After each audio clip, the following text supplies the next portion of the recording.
Hello, everyone. I'm Kamraun. And I'm Billy. Welcome to the Horse Frog Podcast, home of your two favorite professional digressors. Today, ladies and gentlemen, we enter the final stretch of this book as we discuss Book 4, Chapter 25 of Memories of Ice, a novel in the Malazan Book of the Fallen. This is part 1 of our coverage of this chapter. This podcast series is intended to be a companion to reading or listening to the books set in the Malazan universe. It's not a book review, and it's most definitely not a replacement to reading the books. Both Kamraun and I know that this series is the best fantasy story ever written, and we're approaching this from a purely fanboy point of view. Not going to be much literary critique on Mr. Erikson's behalf, at least. We'll be covering the events of the books in a linear fashion. There will be spoilers for those that haven't read the books. We'll try not to spoil anything prior to us covering that portion of the respective book. A quick warning. Today's episode contains descriptions of adult topics and extreme violence, and thus is not suitable for children. Our show is listener supported. If you'd like to support us, we'd really appreciate it. You can do so by visiting our Patreon link on our website at horsefrogproductions.com. Currently, we're posting ad-free episodes on Patreon weekly. Also, we would really like to hear from you, and we really do mean that, so send any feedback or comments that you have to contact at horsefrogproductions.com. We had a couple of comments from listeners this week, plus a correction.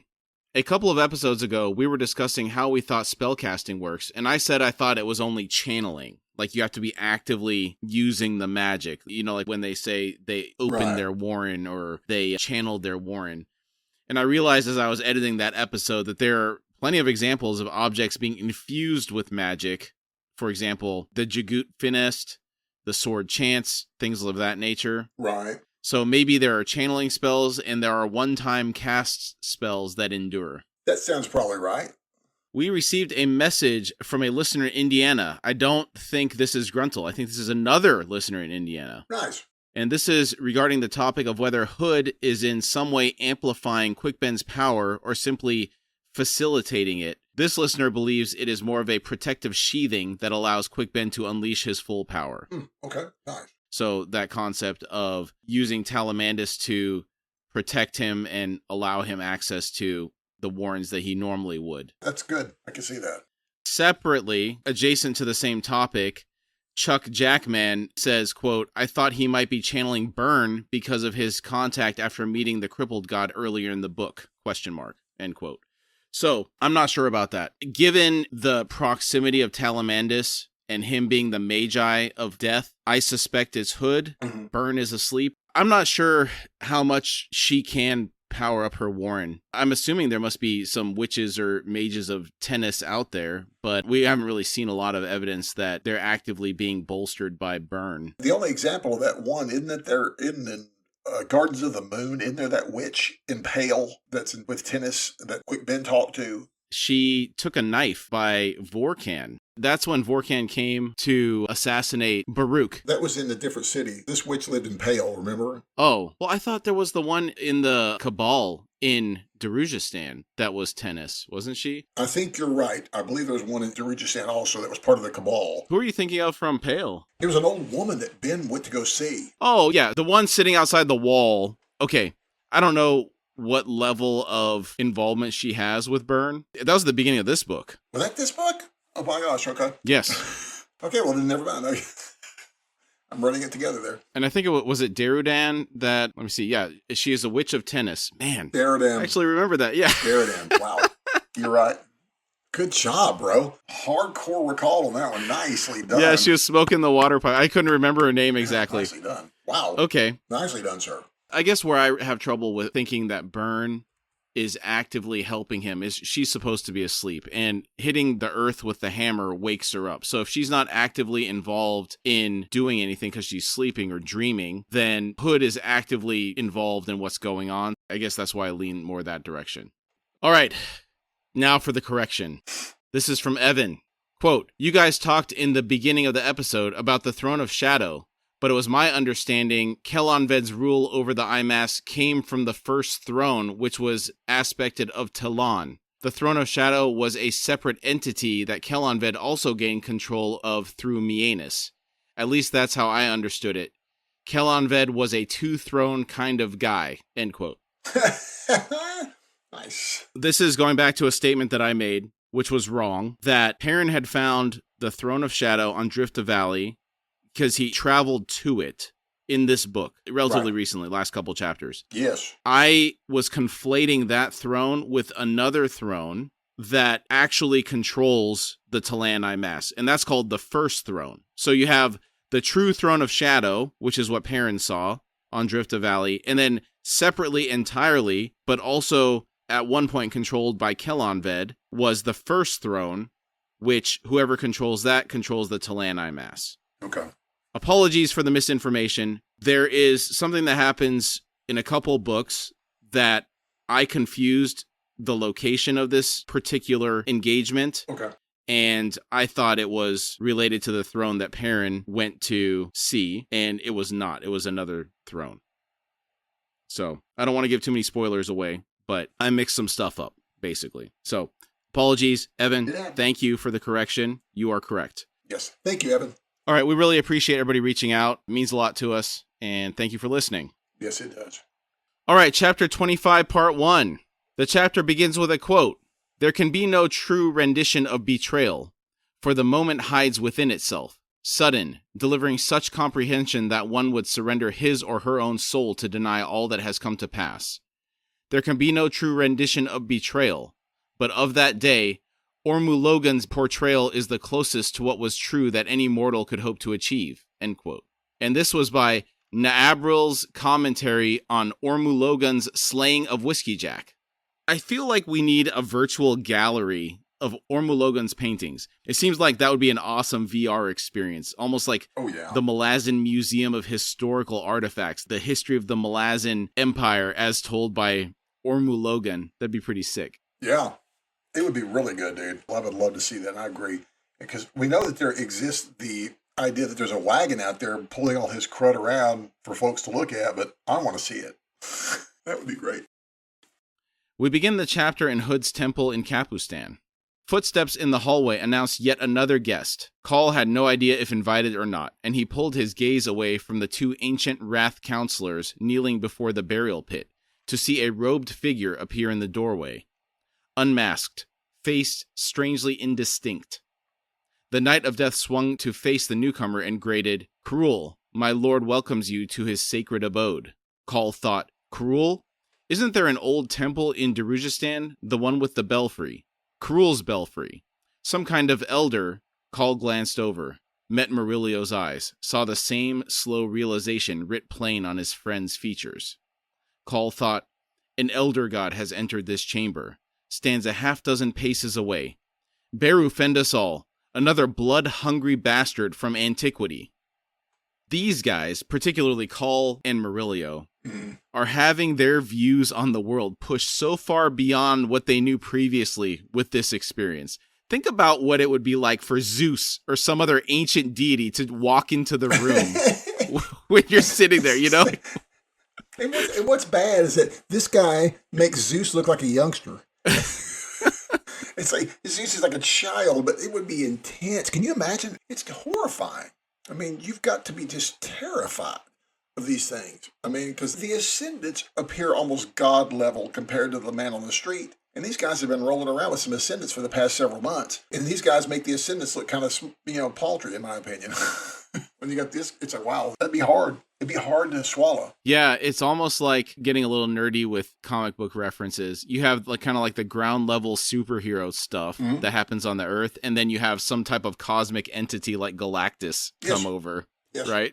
Yeah, the world leader. It's a different thing. It's a totally different thing. Yeah, that's exactly what it's like. They're pushing their envelope real far. It's almost like there has to be some type of equivalent to the Overton window, when they talk about the political discourse being pushed so far and more extreme things becoming normalized. Oh yeah. It's almost like experientially that's what's happening to them. Yes. Where it just continues to escalate and they're just normal guys. Yeah. It's like me and you roll, but we're Murillo and Cole. It's like, that's who we are. We're just like these fellas are like, what is going on here, man? It's like... Karul strode towards the Maib. Call, hand settling on the grip of his sword, fear rising to lodge in his throat, stepped into the elder god's path and growled, "Hold." His heart pounded as he locked gazes with Karul, seeing in those eyes nothing at all. Call said, "If you're planning on opening her throat on that altar, well, elder god or not, I won't make it easy for you." Rathtog's toothless mouth dropped open in a gasp on the other side of the pit. The Knight of Death made a sound that might have been laughter, then said in a voice that was no longer his own, "Mortals are nothing if not audacious." Murillo moved up to stand at Call's side, raising a trembling hand to close on the hilt of his rapier. Karul glanced at the Knight of Death and smiled. He said, "Their most admirable gift, Hood." Now, Hood is here. I truly feel for these two. Even more so given how superstitious Murillo is. He's already had a couple of instances where Call's trying to make fun of him, getting at him with pranks. Oh, you're sitting on the edge of this altar as you're talking smack about Hood or whatever. Yeah. A little bit jumpy in these environs. And now the God of Death himself is here. And what's bad is that that at some point, past this life, you're apparently going to be looking face to face with this guy at some other point. It's like, oh my gosh, here he is. You don't want to see that guy beforehand. I almost envision it's like Beetlejuice for Hood. He doesn't have time to go personally pick up everybody. They pass through Hood's gate. He may be over the realm of death, but he has his legions of people dealing with different He's got a bunch of bureaucrats. Administrative. Yes, we talked about that before, right? Like all the government entities when they die, they just get merged into the bureaucracy of death. They get promoted to the death, to go to home office.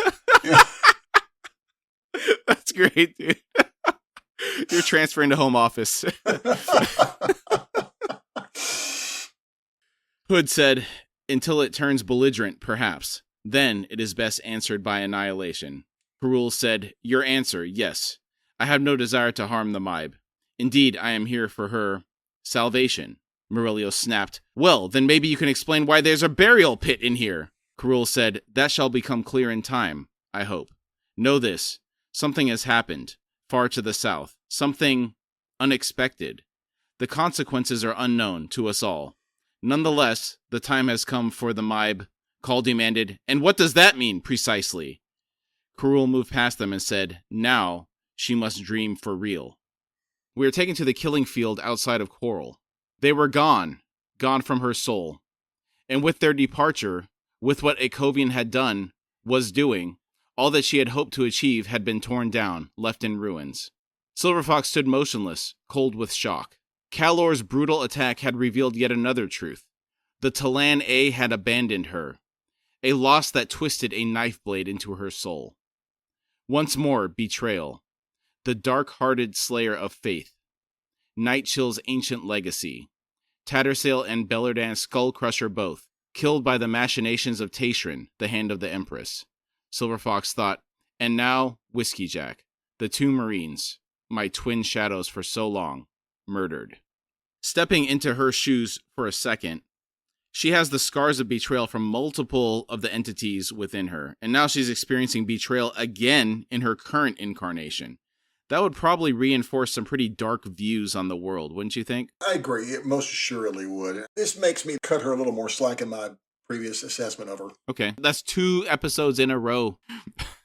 Yeah, she was shown a little humanity last episode where she was crying when Whiskey Jack was killed. And then now, we're kind of empathizing with her a little bit for what she's having to go through here. Been humanized a little bit. Beyond the kneeling Talani mass waited the Kachain Shamal undead. The huge creatures made no move towards the Talani mass, yet. She thought, they need only wade into the ranks, blades chopping down, and begin destroying. My children are beyond resistance, beyond caring. O Akovian, you noble fool. In this mortal army. She saw the gray swords down below, readying lassos, lances, and shields, preparing to charge the Kachain Shamal.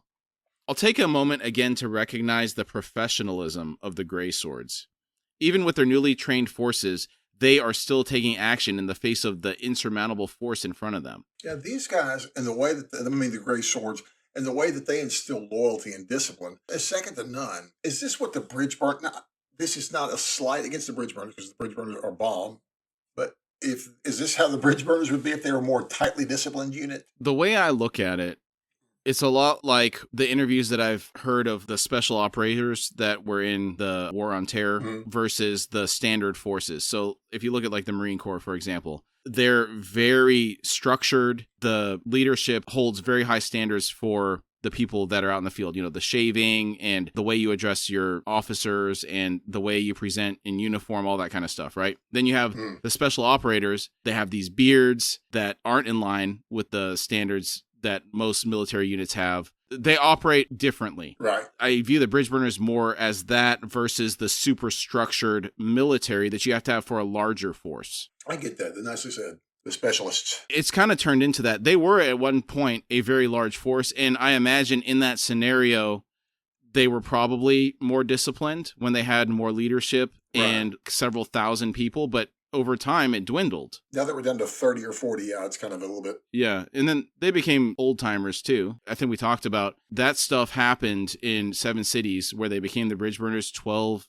years ago or more. If they've been in the service that entire time, that's a long time to be serving. Yes, practically in war the whole time. Yeah, so they're no slouches. I wasn't trying to, you know what I'm saying? Yeah, I got I like that. Thank you for that assessment. Dujak's army was being destroyed within the city. The north gate had to be breached. She saw Gruntle leading his motley legion down to join the Grey Swords. She saw officers riding before the wavering line of Malazans, rallying the heartbroken soldiers. She saw Tashrin preparing to unleash his warren.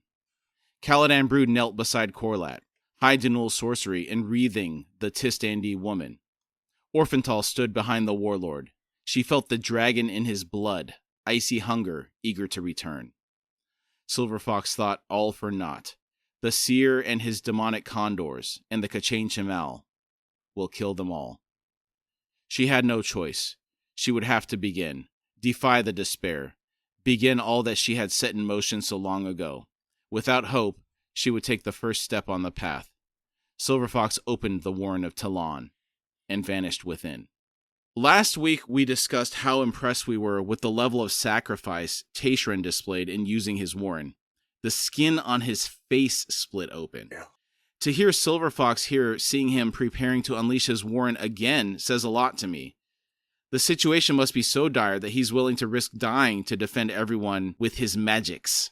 Yes, and this behavior from Tashrin really has upped my esteem of him as well. I mean, we've not known a lot about him other than we felt betrayed because we're on the bridge burner's side and they felt betrayed by him at Pale. But here, as we've seen him here, he actually appears to be besides him being real powerful, a really stand-up guy too. Yeah, he's doing what's required of him, and he's not trying to run from it to save his own skin. There's a great personal sacrifice happening. I think, yeah, I agree with you. It definitely paints a different picture of him over the last 2 chapters. Back to Kapustan. The Maib thought, a mother's love abides. But I was never meant to be a mother. I wasn't ready. I was unprepared to give so much of myself, a self I had only begun to unveil. The Maib could have turned away at the very beginning. She could have defied Krupp, defied the Elder God, the Imas. What were these lost souls to her? Malazans, one and all, the enemy, dire in the ways of magic, all with the blood of Revi staining their hands. Children were meant to be gifts, the physical manifestation of love between a man and a woman. And for that love, all manner of sacrifice could be borne. She thought, is it enough that the child issues from my flesh, arrived in this world in the way of all children? Is the simple pain of birth the wellspring of love? Everyone else believed so. They took the bond of mother and child as given, a natural consequence of the birth itself. They should not have done that. My child was not innocent. Conceived out of pity, not love. Conceived with dread purpose, to take command of the Talani mass, to draw them into yet another war, to betray them. And now the Maib was trapped. Lost in a dream world too vast to comprehend, where forces were colliding, demanding that she act, that she do something. She thought ancient gods, bestial spirits, a man imprisoned in pain, in a broken, twisted body. This cage of ribs before me, is it his? The one I spoke with so long ago? The one writhing so in a mother's embrace? Are we as kin, he and I? Both trapped in ravaged bodies, both doomed to slide ever deeper into this torment of pain. The beast waits for me, the man waits for me. We must reach out to each other, to touch, to give proof to both of us that we are not alone. Is this what awaits us? The cage of ribs, the prison, must be broken from the outside. Daughter, you may have forsaken me, but this man, this brother of mine, him I shall not forsake. She could not be entirely sure, but she believed that she started crawling once more. The beast howled in her mind, a voice raw with agony. She would have to free it if she could. Such was pity's demand, not love. Ah, now I see. Thus. As I was reading this and I was thinking about her commentary on whether the pain of birth is enough to drive the bond for the child, I think that's an interesting question. I know there are parents out there who adopt children and they are able to raise them, care for them, love them like they would their own children. I wonder if part of the challenge here for the Maib was the fact that the child was feeding off her life force. So it was an acceleration of the natural progression of things where you have time to bond correctly, pass things on, and then you see more of yourself influencing the child and passing your values on to them. Right.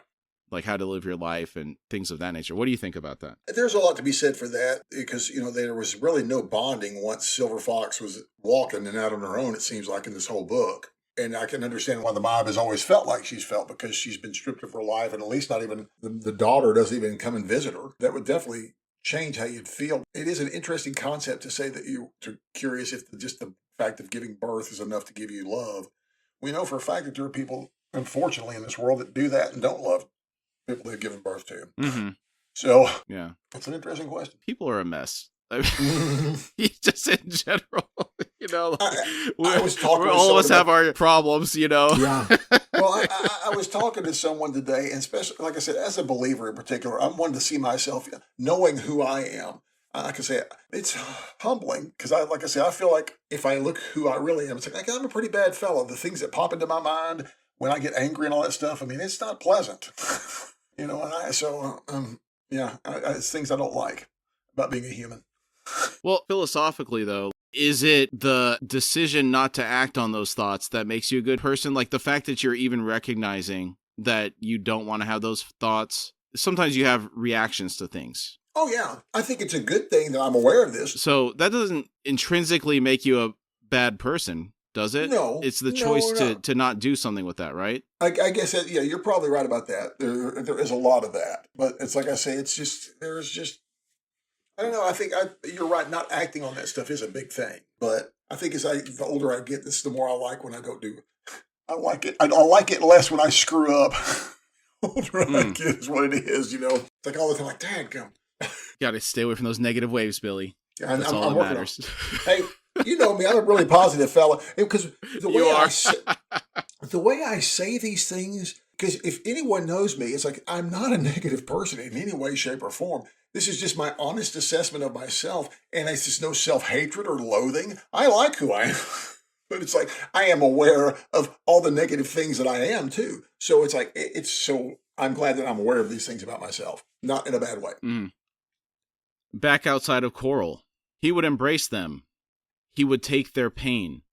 In this world where all had been taken from him, where he walked without purpose, burdened with the lives and deaths of tens of thousands of mortal souls, unable to grant them peace, unwilling to simply cast them off. He was not yet done. He would embrace them, these Talani mass, who had twisted all the powers of the Warren of Talon into a ritual that devoured their souls. A ritual that had left them in the eyes of all others as little more than husks, animated by a purpose they had set outside themselves, yet were chained to for eternity. Husks, yet anything but. And that was a truth Itkovian had not expected, had no way to prepare for. Insharak Ulan, who was born third to Inal Thum and Sultha Arad of the Nashar clan that would come to be Kron's own, in the spring of the year of blighted moss, below the land of raw copper, and I remember.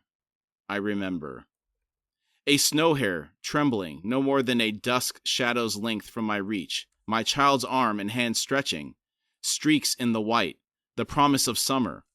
Trembling hand, trembling hair, born together in the snows just past. Reaching out, lives touching, small heart patter, slow drum hunger, my chest's answer to the world's hidden music, I remember. Kales Agkor, my arms wrapped about little Jayla, little sister, hot with fever, but the fire grew too hot. And so, in my arms, her flesh cooled to dawnstone. Mother keening. Jala was the ember, now lifeless. And from that day, in mother's eyes, I became naught but its bed of ash. Ulthan our lad, herd tracks in the snow, tufts of molt, on the flanks. We were hungry in that year, yet held to the trail, old as it was. Karis Av, riding Bonecaster, Thal's son in the valley of deep moss, beneath the sun. We were breaking the ancient law. I was breaking the ancient law. I, mate to Ibn al-Chod, made the boy a man before his circle was knotted. In the year of the broken antler, we found wolf cubs. I dreamed I said no to the ritual. I dreamed I strode to Ono's Tulan's side. A face streaming tears. My tears. Chode, who watched my mate lead the boy into the valley, and knew the child would be remade into a man, knew that he was in the gentlest of hands. The grasslands were burning. Ranag in the horned circle. I loved her so. Voices, a flood, memories. These warriors had not lost them. They had known them as living things within their own dead bodies. Known them for almost 300,000 years. Friend to Onrak of the Logros, I last saw him kneeling amidst the corpses of his clan, all slain in the street, yet the soul taken were finally broken. Ah, at such a cost. Oh, heart laid at his feet, dear Lagana breed, so clever, sharpest of wit. Oh, how he made me laugh.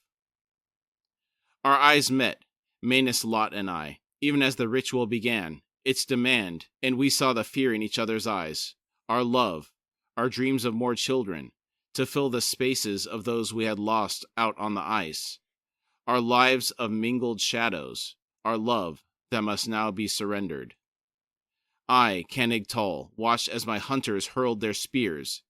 She fell without making a sound, the last of her kind on this continent, and had I a heart, it would have burst then. There was no justice in this war. We'd left our gods behind, and knelt only before an altar of brutality. Truth. And I, Canig Tall, shall not turn away from truth. Is that the beginning of the book?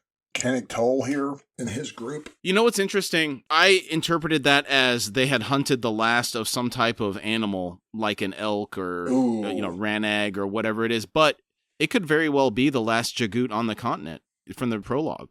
Right, because that's what just popped in my mind, because the name Canig Toll we've heard, and Lagana Breed we've heard. Yes. Yeah. And there were some recognizable names in there. There was a couple names, but those two in particular really popped out, and I was thinking when that came up, I was like, ooh, wow, okay. Yeah, let's just double check something real quick. Okay. That name is in the prologue. Pran Cole was a bonecaster of Canig Tall's clan among the Kron Talani Mass. Okay. Yeah, he was there. I think you're right. That was his memory of them taking out the Jagut mother at the beginning of the book. Well spotted, sir. Oh, thank you, sir. A Kovian's mind reeled back, sought to fend off the diluvial tide, to fight himself clear of his own soul's answering cry of sorrow, the torrent of truths shattering his heart, the secrets of the Talani Mass. He thought, no, the ritual. How? Feiner's tusks. How could you have done that to yourselves? And she has denied you. She has denied you all. Those memories, that was some pretty heartbreaking stuff in there. To try to take all that on, and not only the memories from them living their lives, but everything that happened after they took that vow. Yes. 300,000 years, that's an incomprehensible amount of pain. Yes. You almost can't put any boundary on it. No. To try to wrap your mind around how big it would be in magnitude. It's just too much. And there's a little nugget buried in there, off cover at the end of the chapter that fascinates me about this part too. Okay. A Kovian could not escape. He had embraced their pain, and the flood of memories was destroying him. Too many, too fiercely felt, relived, every moment relived by these lost creatures. He was drowning. He had promised them release, yet he knew now he would fail. There was no end, no way he could encompass this yearning gift, this desperate, begging desire. He was alone. A voice. Ampran Cole, you must hear me, mortal. Akovian thought, alone, fading. Prankol's voice said, "Hear me, mortal! There is a place I can lead you. You must carry all we give you. Not far, not long. Carry us, mortal. There is a place." Akovian thought, fading. Prankol's voice said, "Mortal, for the gray swords, you must do this. Hold on. Succeed, and you will gift them. I can lead you." Akovian thought, for the gray swords. He reached out, and a hand, solid, warm, clasped his forearm. Back to the Maib. The ground crawled beneath her. Lichens, green-stalked and green-cupped. The cups filled with red, another kind, white as bone, intricate as coral, and beneath these, gray shark skin on the mostly buried stones. An entire world, here, a hand's width from the ground. Her slow, inexorable passage destroyed it all. Scraped a swathe through the lichen's brittle architecture. She wanted to weep. Ahead, close now, the cage of bone and stained skin. The creature within it a shapeless, massive shadow, which still called to her, still exerted its terrible demand. To reach. To touch the ghastly barrier. The Maib suddenly froze in place, a vast, invisible weight pinning her to the ground. Something was happening. The earth beneath her twisting. Flashes through the gathering oblivion. The air suddenly hot. A rumble of thunder. Drawing up her legs, pushing with one arm, she managed to roll onto her back. Beneath rasping, in shallow lungs, she stared. We go back to Akovian. The hand held firm. Akovian began to comprehend. Behind the memories awaited the pain, awaited all that he came to embrace. Beyond the memories, absolution was his answering gift. Could he but survive?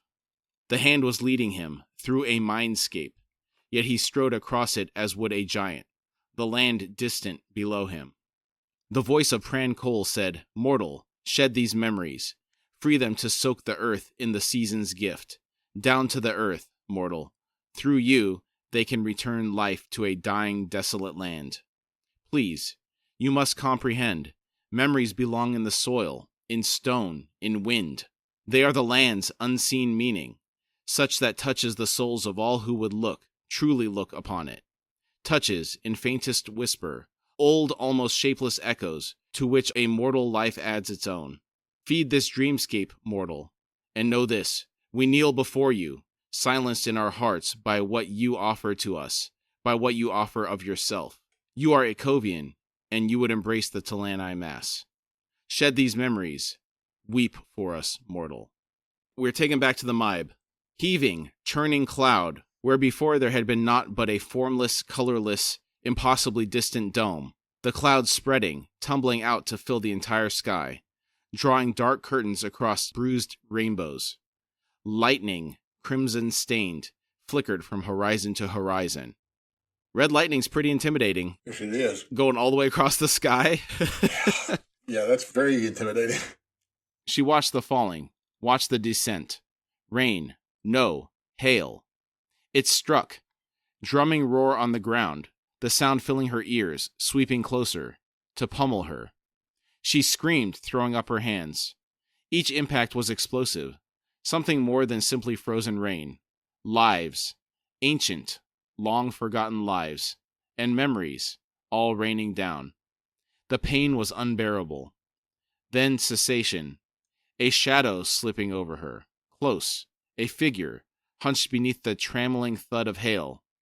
A warm, soft hand on her brow, a voice. "Not much further, dear lass. This storm, unexpected." The voice broke, gasping as the deluge intensified. The voice continued, "Yet, wonderful. But you must not stop now. Here, Krupp will help you."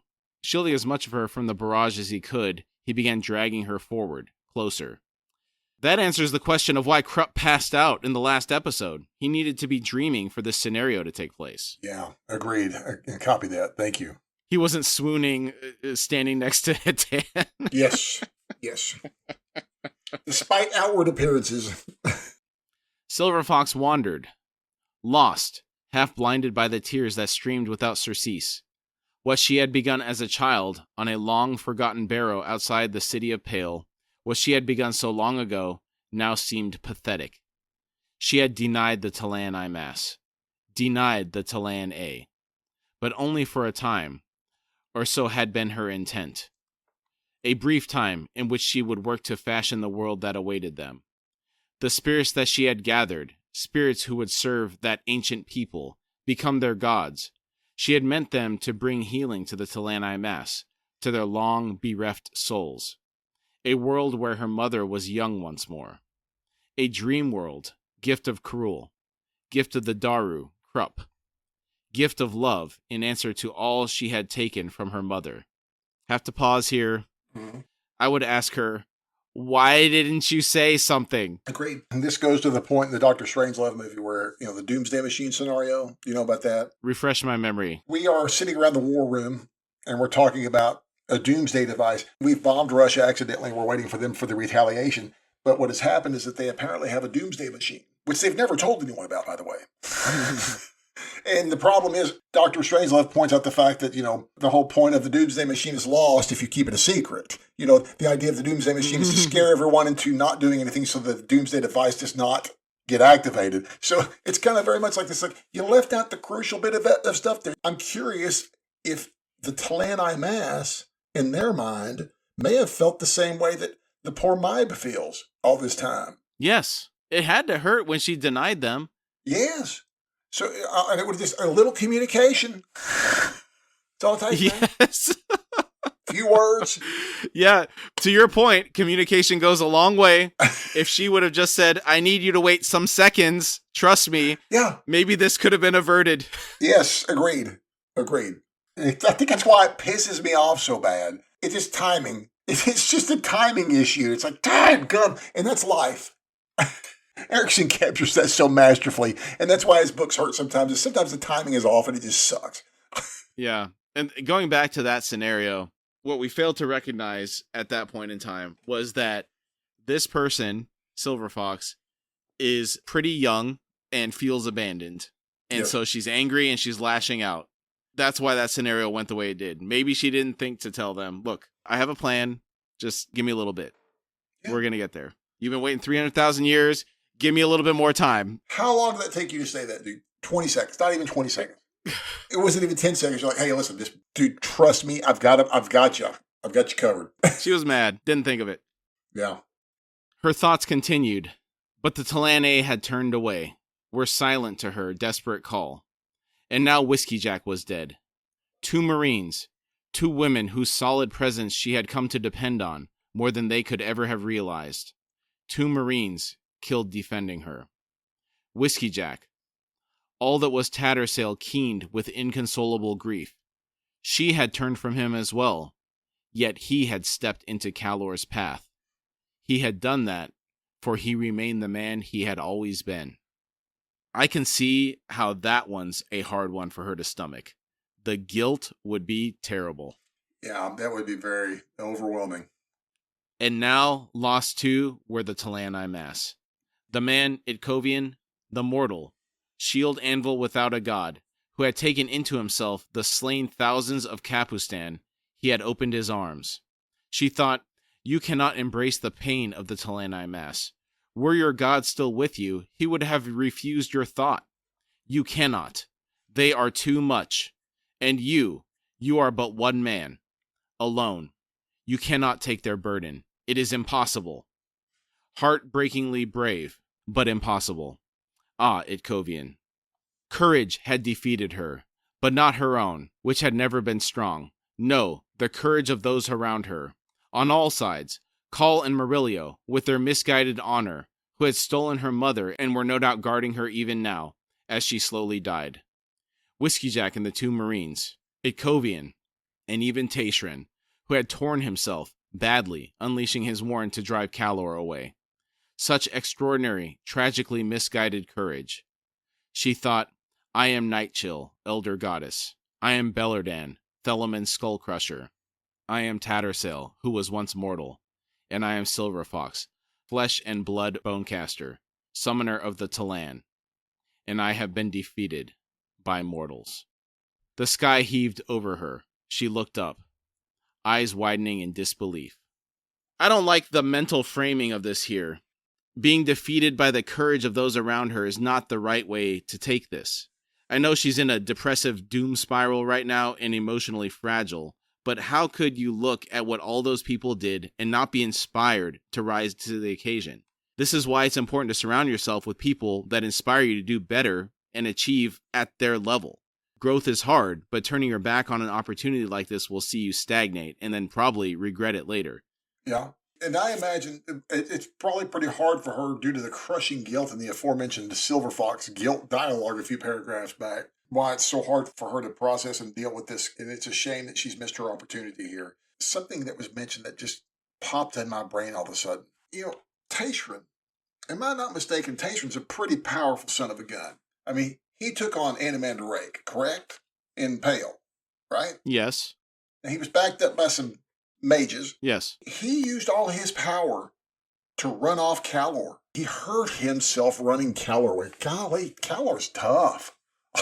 How tough is that madman? I agree, but I think there's a couple of factors here. I'm sure Crippled God is providing him some. Another Crippled God is probably powered banking that fella a little bit.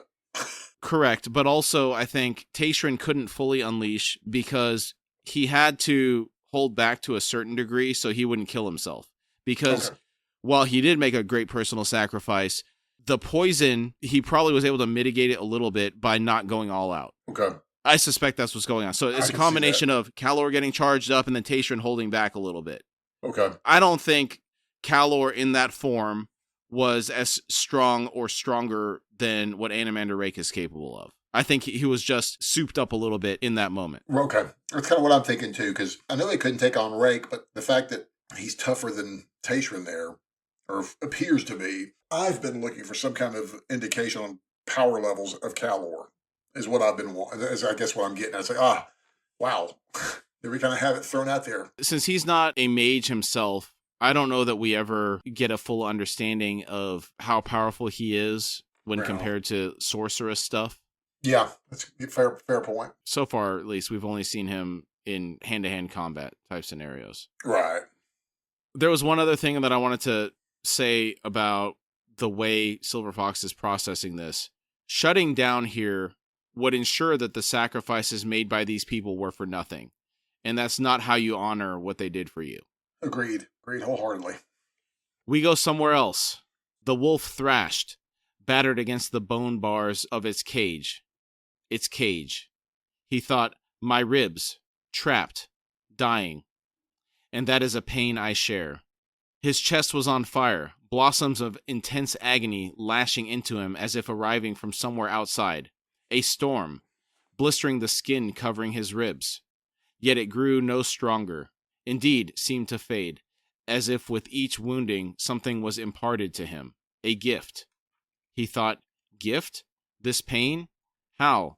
What is it? What comes to me? Old, so very old. Bittersweet. Lost moments of wonder, of joy, of grief. A storm of memories. Not his. So many, arriving like ice, then melting into the flare of impact. He felt his flesh grow numb beneath the unceasing deluge, was suddenly tugged away. Blinking in the darkness, his lone eye as blind as the other one, the one he had lost at Pale. Something was pounding at his ears, a sound, then. Shrieking, the floor and walls shaking, chains snapping, dust raining from the low ceiling. Talk thought, I am not alone in here. Who? What? Claws gouged the flagstones near his head, frantic and yearning. He thought, reaching, it wants me. What does? What am I to it? The concussions were growing closer, and now voices, desperate bellowing coming from the other side of walls, down a corridor, perhaps. Clash of weapons, screams and gurgles, clatter of armor, pieces dancing on the floor. Talk shifted his head and saw something in the darkness, huge, straining as it shrieked without pause.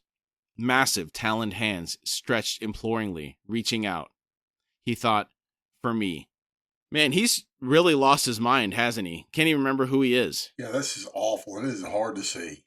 Gray light flashed in the cavern, revealing in an instant the monstrous, fat-layered reptile chained opposite Talk, its eyes lit with terror. The stone that was within reach of the creature was gouged with countless scars on all sides, a hatch-marked nightmare of madness, triggering horror within the Malazan, for it was a nightmare he recognized within himself. He thought, she is my soul. The seer stood before him, moving in desperate jerky motions. The old man's body, that the Jagut had occupied for so long, was falling to pieces, and muttering a sing-song chant as, ignoring talk, he edged ever closer to the matron, to Mother. The enormous beast cringed, claws scraping as it pushed itself against the wall. Its shrieks did not pause, resounding through the cavern. The seer held something in his hands, pallid, smooth and oblong, an egg, not from a bird, a lizard's egg, latticed in gray magic. Magic that waxed with every word of the seer's song. Tok watched as something exploded from the matron's body, a coruscation of power that sought to flee upward, but was instead snared by the web of sorcery, snared, then drawn into the egg in the seer's hands.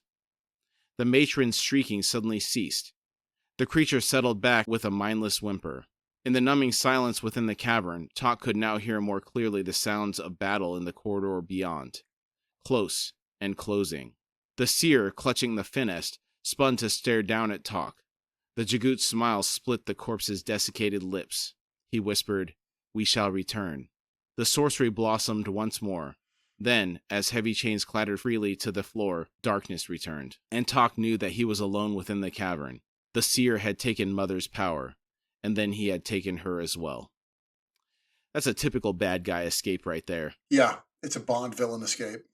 Yes. Getting the escape pod and leaving. The wolf thrashed in his chest, launching spikes of pain along his broken, malformed limbs. It yearned to loose its howl, its call to lover and to kin, yet it could not draw breath. He thought, cannot draw breath. It dies. The hall, these savage gifts, they mean nothing. With me, the god's fatal choice, we die. The sounds of fighting had stopped. Tok heard iron bars snap, one after another, heard metal clang on the flagstones. Then someone was crouching down beside him. A hand that was little more than rough bone and tendon settled on Tok's forehead. The Malazan could not see. There was no light. But the hand was cool, its weight gentle. Incomprehensibly, Tok said, "Hood, have you come for us then?" He realized that his tongue was gone, for the words were clearly spoken in his mind. A voice rasped, "Ah, my friend, it is I, Onos Tulan, once of the Tirad clan, of the Logros Talani Mass, but now kin to Errol Fail, to Tok the Younger." Tok thought, kin. Withered arms gathered him up. Tool said, "We are leaving now, young brother." Tok thought, leaving?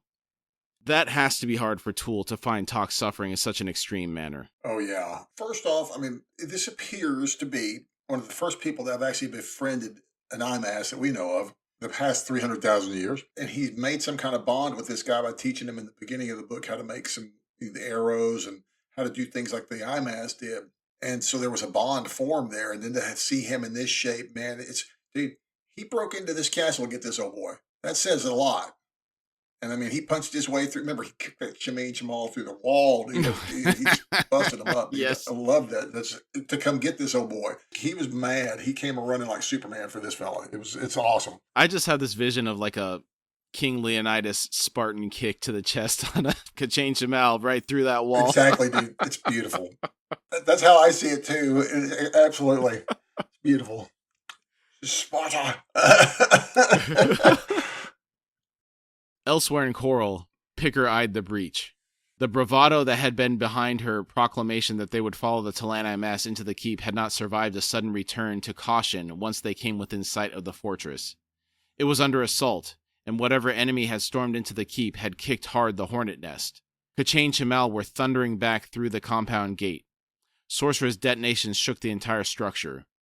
Erdoman and Becklights raced up along the top of the walls. Twisting spirals of gray lightning writhed skyward from the south roof, linking the score of condors wheeling overhead. Beyond it, filling the sky above the harbor, was an enormous storm cloud, flashes burgeoning from its heaving depths.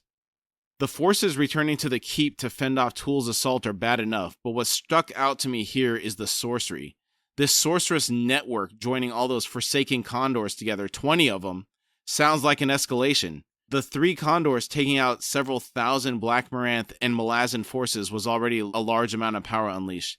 Now they're networking together along with the Panyan mages. This is really bad. I mean, because like you were saying, is that they're already powerful enough before you add this let's join up ability, jacking their power levels up exponentially. This is really horrifying.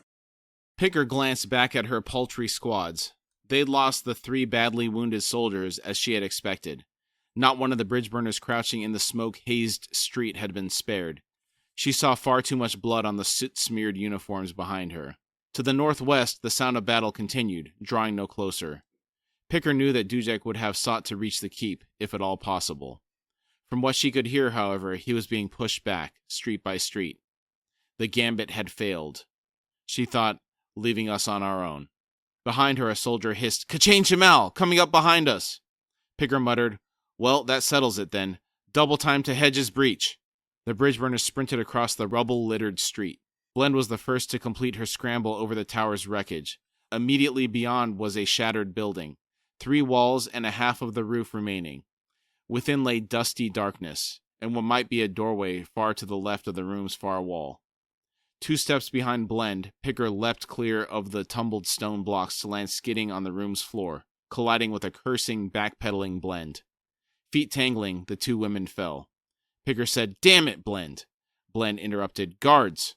A third voice cut in, "Picker, Lieutenant!"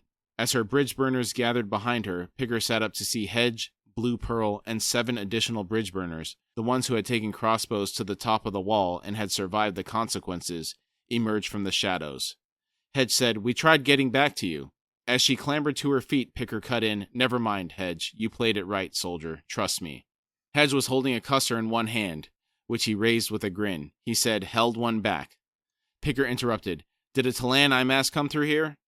Hedge said, "Aye, a beat-up bastard. Looked neither left nor right, just walked right past us, deeper into the keep."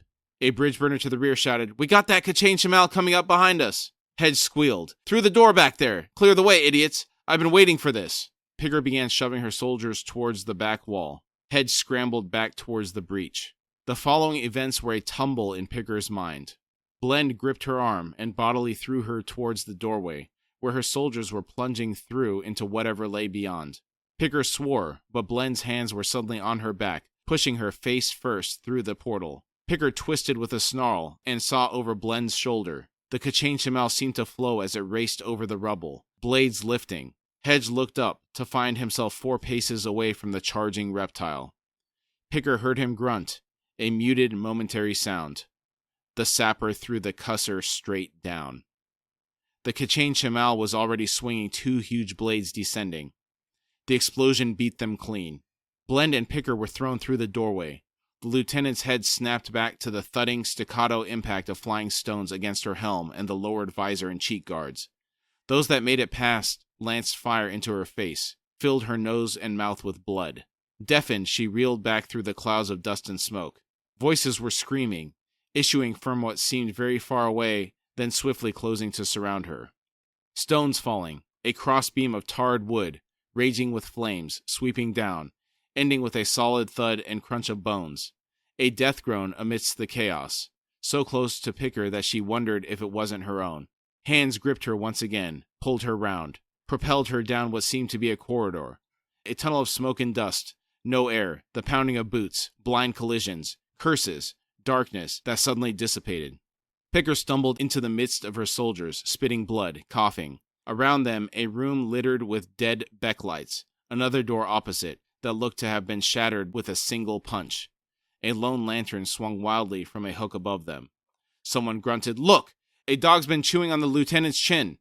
Not even a jest, simply the absurd madness of battle. Shaking her head to a spatter of blood, Picker spat again and surveyed her troops through stinging, streaming eyes. R.I.P. Hedge. We really didn't get to know him that well, not as well as Fiddler at least. Yeah, that's a fact, but I'm sure this is going to be felt. He's one of the top bridge burners that's always listed, so, he's kind of mentioned with Fiddler, and you're like, man, it's going to hurt. Yeah, this death really impacted me as well. I was already on the edge emotionally after the loss of Whiskey Jack less than a third of a chapter ago. Mm-hmm. And it's here where a first-time reader may be realizing, oh crap, we could be about to lose a ton of main characters. Yes. And first-time readers need to have that impression burned into their heads real good. I remember at this stage of the book, the first time I was reading through, it was like at a breakneck pace, so this stuff is coming quick. Right. We're going through it pretty slow and methodical, but when you're in it, it goes by fast and a lot happens in a very short period of time. Yes. Like you say, it just really kind of catches you. But the first time you read it, you're like, holy smokes. We just lost 2 named major characters that we know of. There's, at least I'm assuming are major characters that keep getting mentioned. And like you said, the way the combat happens, he really gets that chaos in there real good, doesn't he? Mm-hmm. That Saving Private Ryan action, I don't know how he gets that in there, but he gets that in there pretty well. It's almost frenetic with all this stuff going on. Yes, it is. It's wild. Another thing that stuck out to me here was Hedge's thoughtless sacrifice to save the rest of them, and that really impressed me. Adding to that, Blend put Picker ahead of herself, which cemented my love of the Bridgeburners even more. They really are a close unit and care deeply about each other. Yeah, it is amazing to see this. And it's also one of the many reasons that I know it's one of the reasons that you and I just love this group as a whole, because of their love for each other. They'll always sacrifice themselves to save someone else. Picker managed. Blend?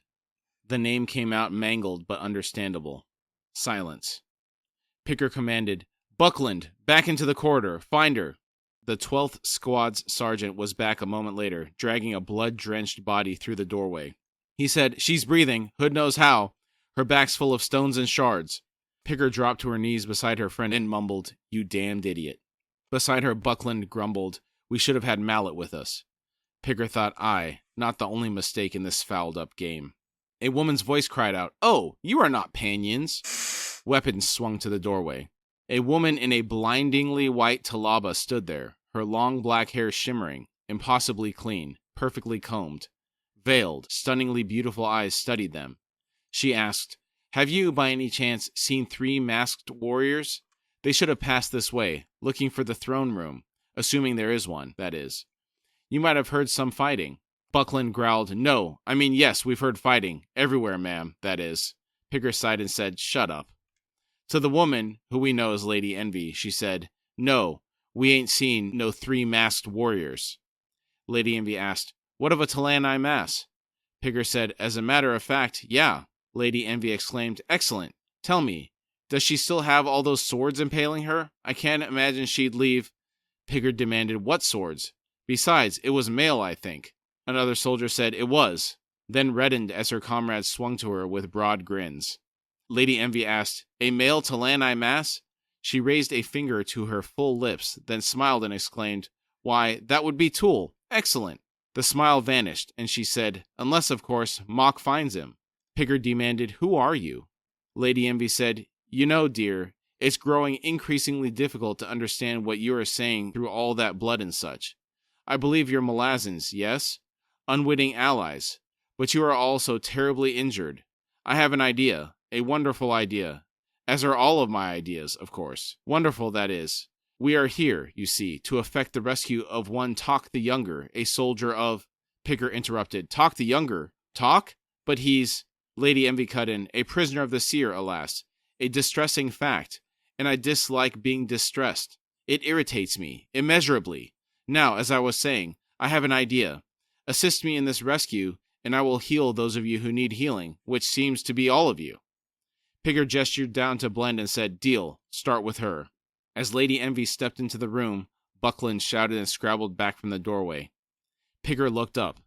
A massive wolf stood in the hallway beyond, eyes gleaming through the dust-shrouded gloom. Lady Envy glanced back and said, oh, not to worry. That is Baeljag. Gareth has wandered off, I believe, busy killing Panions, I expect. He seems to have acquired a taste for seer domin. Now, this poor woman, well, we'll have you right in no time, dear. You know, Lady Envy confounds me with how generous she is with her powers sometimes. I suppose in this case she sees a benefit to healing the Malazans to help her in this search. Yeah, I agree with you in that. And you're right, she is most assuredly an interesting one. I like how she always shows up looking so clean. Always in the middle of the crap going on. These heavy, especially here. We're in the middle of a war here.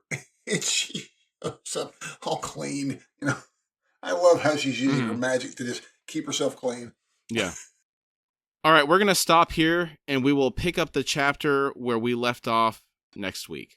For standout moments, Call and Murillo's adventures, now adding elder gods to the experience. Yeah, this is some pretty rarefied air these fellas are hanging around with, isn't it? Yeah, and it was impressive that Call stood up to Cruel. Dude. He could have just been vaporized in an instant, but he still stood his ground, and Murillo had his friend's back. Kroll liked it. He said, it's one of the things I like about them. Yeah. One of the things I really find charming about them, actually. I think it's kind of how he put it. He was charmed by it. Yeah. Hood didn't seem so charmed. No. He said, Yeah, he's not so much.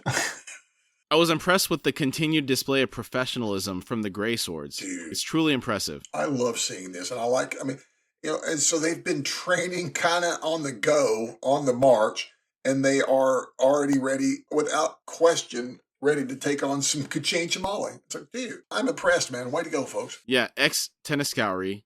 Yes. Trained on the march, and they're ready to prove themselves. Real quick. Yeah. Taishrin continuing to impress with his willingness to use his sorcery at a great personal cost. I'm becoming more and more impressed with Taishrin from what little bit we don't, for such a big player, we don't really know much about him yet. Still, book 3, and there's not much to know about him. I'm really kind of impressed with him.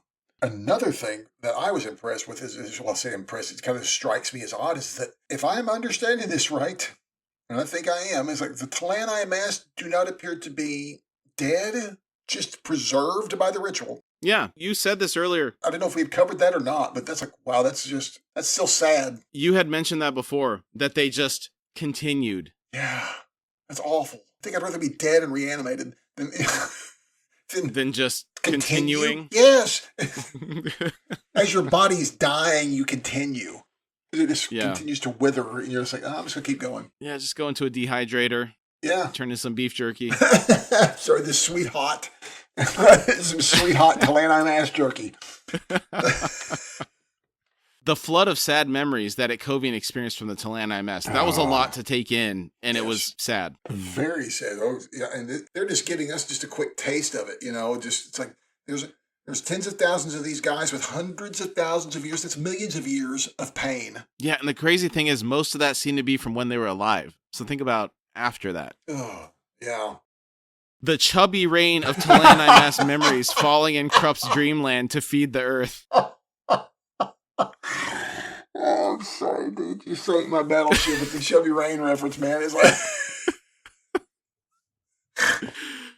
oh man, yeah.